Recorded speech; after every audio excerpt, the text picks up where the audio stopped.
Hi everyone, this is Kristen Darcy and I'm so excited to have our Tell All Tuesday with Nikki Wehmeir, and we're talking about how to create your family if you've come to a point in your journey that you are contemplating surrogacy or egg donation. So thank you so much, Nikki, for being with us today on our Thank Tell All Tuesday. This is such an important and uh, um, supportive topic that we're going to engage with for the next half an hour or so. So thank you so much.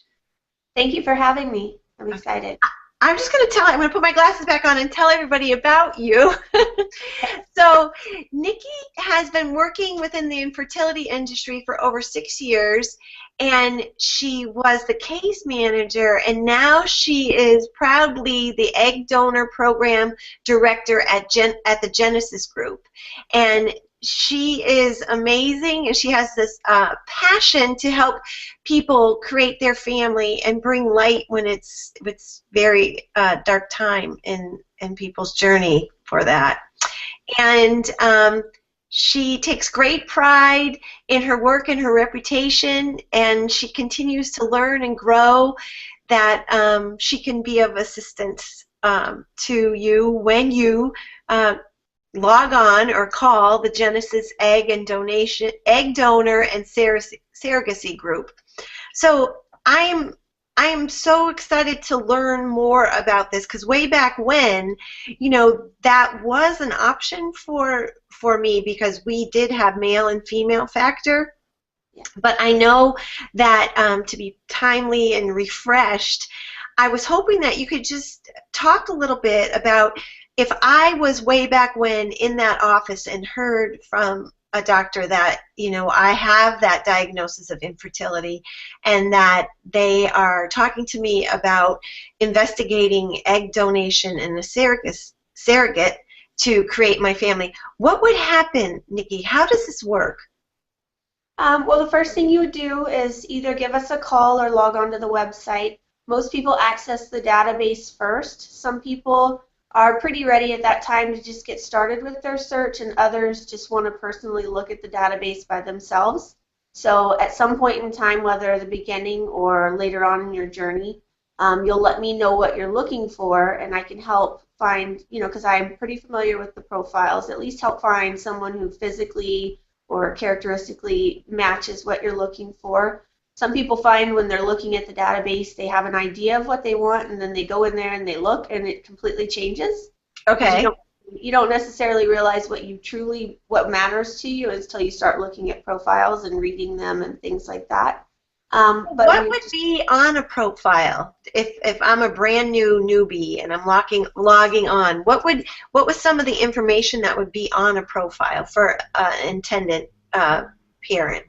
You're usually going to have location, age, height, weight, hair color, eye color, things like that. You'll have their education background. If they have any SAT scores or anything like that, they'll be listed. Their family medical history, brothers, sisters, parents, grandparents, and their self, of course. And then we have 12 questions about them, just to get to know them a little bit more personally instead of just a piece of paper type thing. And Okay. then we also have like their pregnancy history, STD history, and, any eating disorders, mental disorders, stuff like that. And then our particular profiles have adult photos and baby photos. Some agencies and clinics only provide baby photos, some only provide adult, and some don't provide any at all. But we provide usually at least 10 pictures per donor. Wow. So then like when you just said you have, a picture in your mind what you're looking for, and then when you go on this, I can imagine it could be emotionally overwhelming, that you're looking at this vast array of people and qualities, and Yeah. um, I know for me, when I talk to my clients, it's about creating a fertility game plan, and then this is going to be a huge subsession of that. What is important for you, and how do you come to that place? Usually people will start with physical. They want someone who either looks exactly like them, which might make the journey a little bit more difficult, or they may want someone who could be a sister or a cousin and just kind of fit into the family. But once they get to the personality questions, that's usually where they start to pick up things that they really care about, because they want someone who seems like a good person or seems bubbly or has really big goals and dreams. So that's where they start to really fine-tune things. Right, I can imagine. I'll share a story that I had an in-person support group, and this happened for looking for a sperm donor, and so we're all together. We're in this group, and the women that were buddied up were looking for a sperm donor, and they had the book on their laps, and they were looking through it together, and it was amazing because they had that support. They had that, they were going through that together, that someone really understood what they were going through. And so part of what I always encourage is that, encourage a forum or encourage someone who can understand that. Through your agency, is there something like a buddy system? Not typically with the intended parents directly through us, but I do refer all of them to parents via egg donation and to resolve groups, because I do think it's really important to have other people to talk to that are going through the same thing. I think it makes it a little bit easier. Sometimes I'm the only person they talk to, and I'm the only person that knows, and I think that makes it hard for them, to have just that one person. So Right. Sometimes I spend a lot of time on the phone just being a friend. Right. Through the process, because I'm the only person they have besides their doctor. Right. But I encourage groups. Right. I talk about that because, it takes a process, an emotional process, to really come out of the closet, first of all, when you receive a diagnosis of infertility, right? Because you go into fear and then you close down, right? And I remember that in my journey, that I was really, in my cave, in my house, kind of not sure of who I would tell or what I would tell. And then overcoming that fear to reach out. For me, it was Resolve way back when. I would get the newsletter and read it, but I never went to a support group. And so I think what you just said is so profound, because I talk like I'm a girlfriend like you are. You're talking about like you're their friend. But it's so important to take that time of reflection to see if you need that. And especially I find too, I'm kind of jumping ahead, but when you do create your family through this option, there's so many questions that you might not even know you have to think about. And what I love about having that buddy, and then maybe having someone who's a little bit further down the journey, that they can kind of give you a hands up and tell you, oh, you might want to, think about this when you go to the doctor's office, or something like that. Yes. It's definitely nice to be able to share stories and advice, and because sometimes there's not a lot of resources except for people who are going through it or have been through it. Those are probably the best resources. Because I can tell previous stories, and kind of here's what I've seen and here's what I've experienced, but it's a little bit different coming from someone who's right in the middle of it. Right, right. Well, you are you are right there walking the journey with these families. So, and I think that's so reassuring, just to be with someone who's been, okay, we've been here, we've done this. This is all we do, right? Yeah. And that's what I talk about. Like, you got to go to a reproductive endocrinologist, because all day long, all he does is try to get people pregnant. Yeah. So all day long, all you do is offer hope and another option to create your family through egg donor and surrogacy. So that to me is so important to like scream out there. You need to be really mindful of where you go for that option and for that support. Yeah, I agree. Yeah, we definitely offer a lot of support. We spend a lot of time crying. Yeah. Happy tears and sad tears. We cry right along with everyone.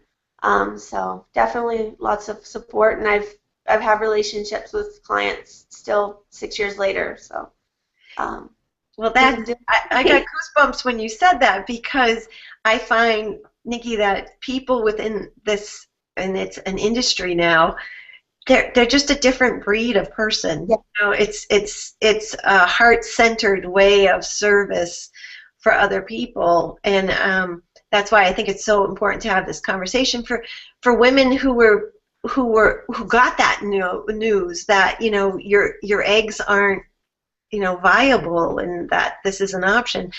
I remember that point when we were trying to figure out, you know, we had male factor, but my eggs were okay. And then, well, you know, there was a little uncomfortableness about having sperm donation but not egg donation. And then all of a sudden it was like, what? You know, we have to think about this. And I remember talking to a client of mine and really talk about getting to a place to have those uncomfortable conversations in a way that works best for you, if you need to have that inner dialogue, and also the best for you as a couple if you're in a couple. And, you know, I had this accountant who had that amazing accountant mind, and when she created her fertility game plan, she used Excel spreadsheet so that when, you know, you clicked here and then it brought you here, and then, you know, all the numbers and everything. But I think it's so important to be educated and make timely, appropriate decisions based on your emotional resilience at that time. Yes, I agree. I also recommend going to a therapist. Most clinics recommend it or require it, but I do think it's incredibly important. Intended parents typically think they're being evaluated to make sure they're fit to be parents, but it's actually quite the opposite. It's just a very informative, you know, hour of things that you probably wouldn't think about unless you were sitting in front of someone who says, what do you think about this? And so it's just, everybody usually walks out of that session really at peace and with a different mindset. And so I think that's also a really important component to the process and processing everything emotionally. So, Nikki, to address that part that I talk about through my personal experience and also with my clients, is the management of that time. You know, that you're feeling like I'm not doing anything because I'm wasting time and we need to be doing something, right? So in the process, you said it would be good to log on to the website and look at the profiles and then set up an appointment and come in and speak to you about the process. So once an intended parent makes the decision that they're going to use donor egg, how long is the process? Is it similar to an IVF cycle? I mean, how long is the process and what happens then? Once they've selected a donor and she's confirmed she's available in the same time frame that they're looking at, and that she can travel to wherever their clinic is, it takes about 3 months from the time they pick her to retrieval. Okay. Sometimes a little bit shorter if they happen to have already synced periods. You know, sometimes a little bit longer if we run into a holiday or something like that. But for the most part, it's about 3 months. Okay. And so the first thing they're going to do is reserve her, and she becomes in cycle their donor. And then we'll get her set up for her screening appointment, and she'll go through a full psychological appointment, a genetic screening, blood work, and a consult. And then she'll also have an ultrasound. Usually they'll do day 3 blood work. Some doctors are just doing AMH now, but they'll get her medically screened, and then we move on to the legal contracts. So that I was going to talk to you about that. When does that come in, and how does that work? Typically we wait until after the medical clearance just to make sure there's nothing that comes up that she didn't know about. Once she has medical clearance, we'll start legal. Each person has their own attorney. We usually refer them to someone that we're familiar with in third-party reproduction, because most people don't have an attorney in this industry on hand. Right. So their attorney will draft the contract. It'll cover things like the who owns the embryos, or who owns the eggs, actually, because they're eggs, and as soon as they're taken out, they belong to the intended parents. Okay. Cover the compensation, the clinic, any travel arrangements, what happens if the donor doesn't take her medications right, the insurance policy. So it covers pretty much everything. It's not a litigation type situation. It's a very straightforward contract, but we do feel it's important to have it in place. So once their attorney drafted it and they've approved it, it gets sent to the donor to be reviewed. Okay. And when you said everyone has an attorney, you mean the both intended parents and the donor? Yeah, the intended parents will have the same attorney, and then the donor will have her own attorney. Okay, okay. That is so important to Yeah. understand that part of the process is really bringing in legal, and I don't want to say coverage, but legal clearance. Just like you said, a medical clearance. The legal clearance is so important. Yeah, it's very important to make sure that everyone understands everything and that they're in agreement. And we've never actually had to go back and argue at a contract after the fact. Everyone sticks with them because they're so simple. But it is important to have them, and I know that some clinics just do typical waivers where you sign a piece of paper when you walk in, but it doesn't fully comprehend like everything and really put the discussion out there so that each person has the chance to talk about their feelings on certain stuff and make sure it's in writing. That's so important. Thank you for saying that, and thank you for clarifying that. And then within the compensation, is that also in the agreement, or how does that work? The compensation will be in there. What we do here is whenever the donor starts medications, she'll get $500 of her compensation, and then when she has the retrieval, she gets the balance. So she'll get the med start fee, but the balance only comes if there's a retrieval. So if something happens and it's canceled for whatever reason, maybe she's not responding to the medications, the intended parents will still have that additional money in the escrow or trust account to be able to move on with the process. Okay. And I'm just curious, for financing, do you offer third-party financing within? We do. Yeah, we have a financing company that we work with, and so they cover fertility stuff. They'll do it through the clinic and through the agency. So a lot of people do that, or that people do all kinds of things. They have to borrow from family or take out of savings. So we try to be really conscious of the costs, just because we know how hard it can be for some people. So yeah, we do offer financing. That's good. That's good to know, because one of the things that just came up last week with a client was that she was so under pressure trying to work to save the money, and that of course, it's heartbreaking to see that she was under such pressure for it, that the thought of, oh, there was financing for this, I didn't really know that, so that is just another option that you could look into to help you move this process forward in a different way. Yes, yeah, because some people, they've waited a little bit later, so they don't have the same time frame to be able to save. Right. So there is sometimes a lot of pressure, and some people just really want to move forward as quickly as possible, so they do everything they can to get to that place. Great, great. So I think we brought up an intended parent to, the first step would be going to your website and learning more about the company, looking at the profiles, and from my standpoint, that emotional standpoint, would be really one tip would be just to journal the thoughts that come up during this process, and give that acknowledgement, let that come out, as opposed to storing that questioning about this process. And then making sure that they develop a relationship with the company that they're going to, because that's what it feels to me when you talk about it, Nikki, that it's a relationship based way along to create your family, and that is so important. Yeah, we're kind of the middleman between everyone, so it's really important to be comfortable with the agency you're working with and the person who's managing your case, because they're the person who is kind of in control for you in the time that you don't have any control over your fertility. They're doing everything to make sure the donor's where she should be, and making sure the clinic has everything they need, making sure all your questions are answered, and just keeping everybody on track. So it's really important to be comfortable with not only the donor you've chosen, but the agency you've chosen.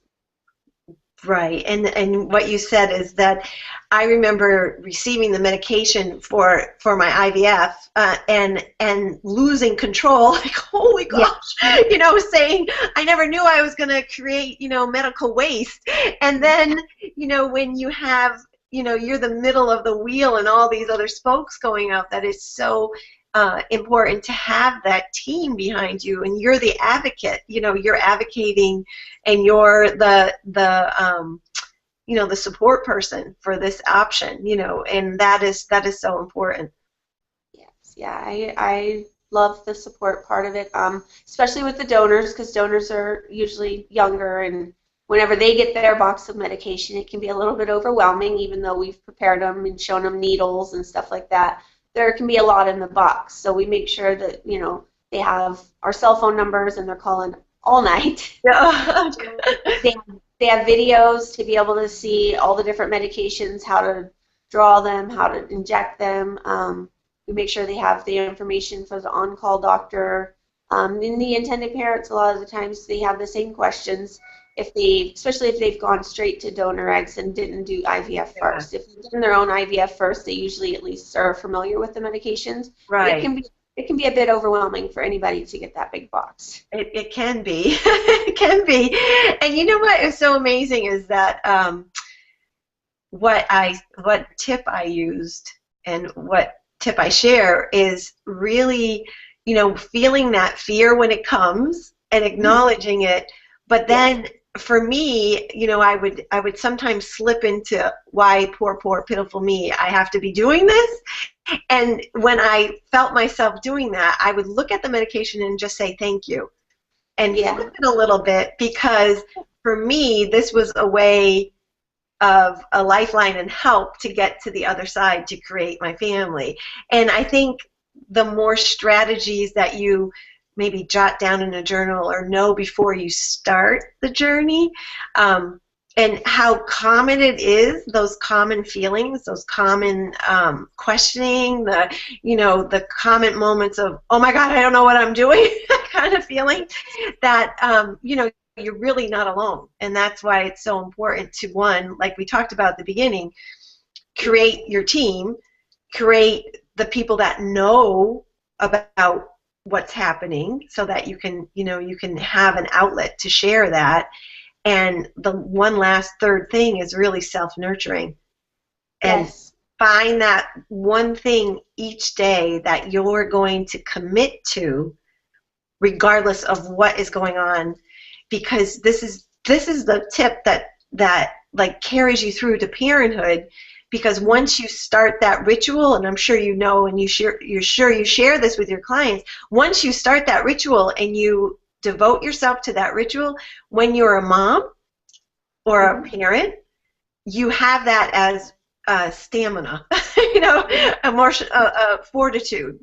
So I definitely, as you probably know, once the baby's there, it's just amazing, and I wish I could flash forward everybody to that moment just for a second at the beginning of their journey, because I try to tell them that it's all worth it in the end, even all the grief and grieving your infertility and the emotions.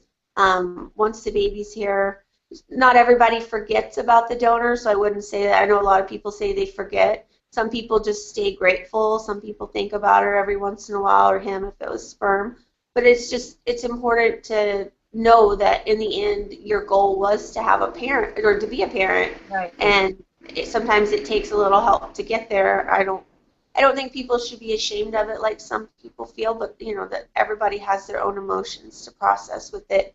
And I just try to get them to the best place I can as far as how they feel, so that they can experience it, even the pregnancy, for the positive that it is. Well, you're such a light worker, Nikki, and thank you so much for sharing this and talking to us about the process, because I think the fear of the unknown, the fear of how do you do this, or how do you go about doing that, and knowing that it's a system there is a system that you plug into, as this is a family creation option, and there's a system to it that people have been there and Yeah. will be behind you. You know, people are before you, but there's going to be so much more behind you maybe, and that Oh, yeah. help. You know. Yeah, it's definitely increasing with not only the amount of people who are experiencing infertility, but also the availability of the options that are coming to them is Right. increasing. The knowledge of it, it's being featured, fortunately and unfortunately, by celebrities, but they're sharing their stories and getting it out there that I've been there and it's okay, and making people feel like it's a little more normal than their secret in their own house. So I think it's really important. The more people who share their stories, the more people can learn from them and benefit from them. I'm right there with you, sister. That's how that's why so many years ago, it's been over 2 decades that I was like, okay, I can't have one other woman feel this way because, there's so many of us. I just wanted to talk to you a little bit about the surrogacy because in June, this will be our third year, we host the Making Dad Summit. Mm-hmm. I'm hoping that you will come this year and talk because an unintended uh, uh, happening after the summit was women were reaching out to be surrogates after hearing some of the men talk about what they went through to create their family. And I host it with Sarah Nab, who has Trex company and works with men who are experiencing infertility. And we said last year, oh, we need to have more conversation on surrogacy. And I was so overwhelmed, emotionally overwhelmed by women emailing and saying, after I read that, I really want to help someone create their families with this option. So how is that through your company? Is it the same kind of process that there is great information on your website to start looking at?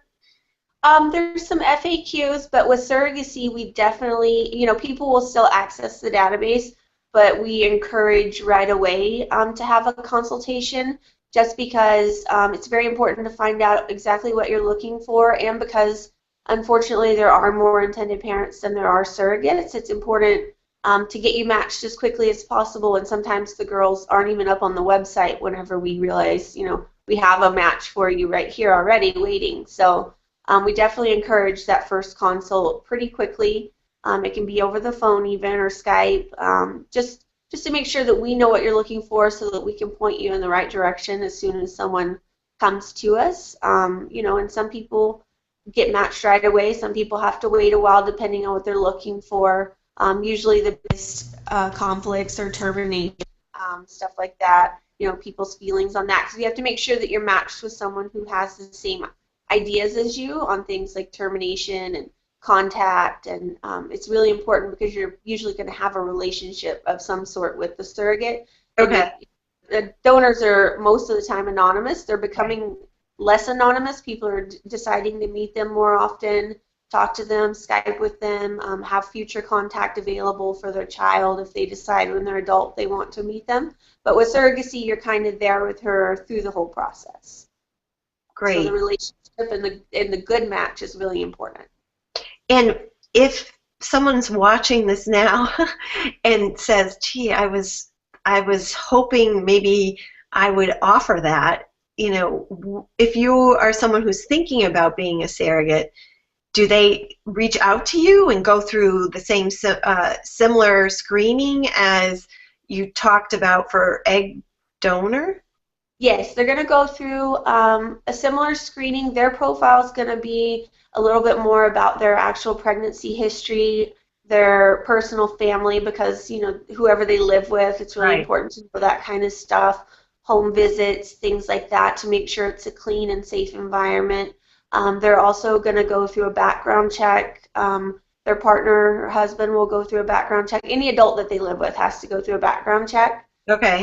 And then we'll also get all of their labor, delivery, and pregnancy records to make sure that there were no red flags, make sure they went full term, didn't have any complications, to make sure they qualify for surrogacy. Because if they had early term babies or had complications that might complicate the surrogacy, then they wouldn't be a good match. So it's a little bit more in depth for them as far as their personal life compared to just their family medical history. I appreciate that. I mean, that's so peace of mind. And once again, it goes back to finding an agency with integrity that you are really, you know, being an agent. And I hate to use that word, but you're really the advocate between the surrogate and the intended parent. Yeah, and we also, we offer once a month all the surrogates who are local get together. They come in just to have that sisterhood. And we have the psychologists that they work with come in.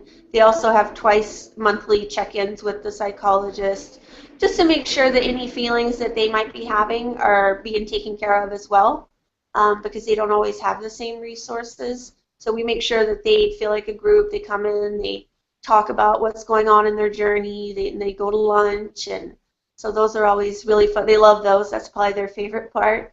But it's nice to be able to talk about how they're feeling with other women who are doing the same thing. Right, and it's so it's not an aha moment, but it's so comforting to know that the tender care that you're taking of the intended parent, you're also taking that same care of the surrogate. Yes. The wholeness, the whole person. You're caring for the whole family, and that's a big job. That's a big job, but so important. Yeah, it's definitely worth it. But we just want to make sure that everybody who's involved in the process is having the same fair treatment. It's not just one side who's paying or one side who's providing. It's everybody who matters just as much in the process, and the process wouldn't be here without any of them. Well, Nikki, thank you so much. Is there any? Can you just tell people how they could get a hold of you if if they're watching this and they have questions? Of course, they're able to post it on the YouTube, because this will be up on YouTube, and I'll also put your email. But what would be the best way to get a hold of you? They can give us a call anytime. Our number is 310-550-6889, or they can go to our website, genesiseggdonation.com, or they can go to genesissurrogates.com. Great. Thank you so much. I so appreciate all your wisdom and your kindness and your thoughtfulness and your time, and I'll be in touch with all the feedback, but thank you so much. I appreciate it. Thank you for having me. It was really great to be able to get that information out there. I appreciate it. Thank you. Have a great rest of the day. You're morning. You're on the West Coast, so it's morning for you. Yeah. Thank you. Thank you so much, hon. Bye, Kristen. Bye.